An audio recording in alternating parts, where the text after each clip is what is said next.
আমাকে যদি আপনারা জিজ্ঞাসা করেন যে এই পুরো আয়োজনে কোন জিনিসটা আপনাকে সবচেয়ে বেশি অভিভূত করেছে, আপনারা হয়তো মনে করবেন ফান্ড, আপনারা হয়তো মনে করবেন মানুষ আমাদের ডাকে এতটা সাড়া দিয়েছে। আলহামদুলিল্লাহ, আমি তাদেরকে স্যালুট জানাই, শুকরিয়া জানাই।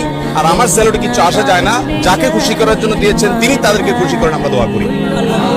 কিন্তু তার চাইতে বড় যে জিনিসটা আমাকে অনুপ্রাণিত করেছে তাহলে এই ভাইদের শ্রম, মানে এইভাবে শ্রম দেয়া এটা কোনোদিনই সম্ভব নয়। এক বৃদ্ধা আসছেন, বয়স তো আমার মনে হচ্ছে যে 100 ছুঁই হবে অলমোস্ট। তিনি কিছু টাকা নিয়ে আসছেন নিজের মতো করে। একটা বাচ্চা ছেলে, তার জমানো টাকা 370 টাকা বা তার কিছু কম বেশ হবে এরকম একটা ফিগার তার ব্যাংকে জমাইছে, মাটির ব্যাংক ট্যাঙ্ক জাতীয় কিছুর মধ্যে জমাইছে। সে তার মাকে দেখে যে আমাদের এখানে সহায়তা পাঠাচ্ছে, তখন সে বলছে আমি এটা দিব, তখন সেটা পাঠিয়ে দিয়েছে সে, এবং আমাদেরকে মেসেঞ্জারে তারা মেসেজ পাঠিয়েছেন। আলহামদুলিল্লাহ, কিছু বস্তা এখন দেখাতে পারছি না, মানুষের ঘরের মধ্যে যে মুড়ি ছিল ওই মুড়ি সেগুলো ঢেলে নিজেরা পলি প্যাক করে এখানে পাঠাই দিচ্ছে।